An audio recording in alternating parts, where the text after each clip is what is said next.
Good afternoon from BBC London, I'm Paul Murphy-Kasp. The head of London's largest Ukrainian school says it needs around £300,000 of funding to cope with the growing number of pupils. St Mary's Ukrainian School in Holland Park, the heart of the Ukrainian community in the capital, has seen its intake more than double since the start of the invasion. Alice Bandakravi has been to see how they're managing.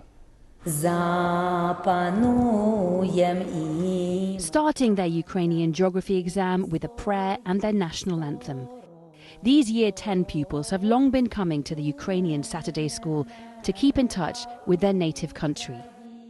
But outside, newcomers in their dozens come here with more immediate needs. Some have only arrived in the UK a couple of weeks ago, mostly mothers and their children desperate for a sense of community. Since March, we've witnessed the influx of displaced families from Ukraine, and our doors have always been open to Ukrainians willing to join the community, join the school. So we started accepting children with our warm hearts, but at the moment, around 50-60 families turn up every morning to join the school on top of the 265 children we had before the war started. So within weeks, we are now getting over 550 children. So you've basically doubled the number of children you're having to look after. Yeah.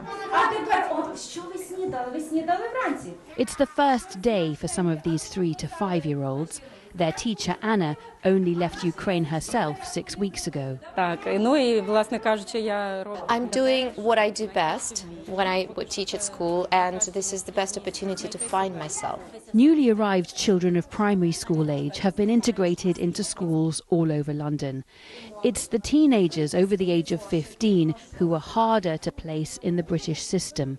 Most of them will spend a week in a corner of their room on their devices.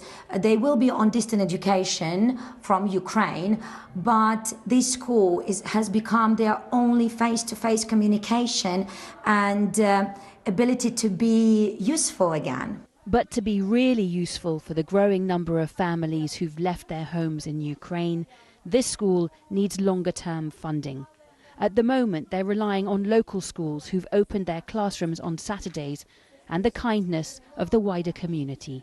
Alice Bandakravi, BBC London. In Holland Park. A woman and her 3 dogs have been killed after being hit by a car in Chelsea. Police were called to Cheney Walk by Chelsea Embankment at 6:30 this morning following reports of a collision. The 41-year-old woman and her golden retrievers died at the scene. The driver of the car, a 26-year-old man, has been arrested on suspicion of causing death by dangerous driving. 2 more people have tested positive for monkeypox but aren't linked to another diagnosed case earlier this month. Of the 2, one is in the infectious disease unit at St Mary's Hospital in Paddington. The other is recuperating at home.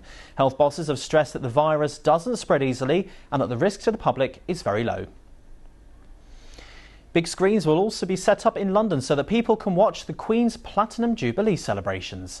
They'll be placed in the Mall and St James's Park so that people can watch events including Trooping the Colour, a service of Thanksgiving and Jubilee concert. Now, it's been a lovely warm day, but what's the rest of the weekend got in store? Here's Elizabeth. Hello, good afternoon. Plenty of blue sky and sunshine across the capital today, as captured by a weather watcher here in Richmond. Tomorrow, not quite so good though. There could be a bit of wet weather in the form of showers. Overnight tonight, clear skies at first, then this band of heavy, possibly thundery rain moves in from the south. It pushes its way northeastwards. It will feel mild, rather muggy tonight, lows of around 13 or 14 degrees. But then tomorrow morning, still a few showers around, a bit more in the way of cloud as well, but lots of dry weather throughout the day tomorrow, and in fact some spells of sunshine, more of an easterly wind blowing.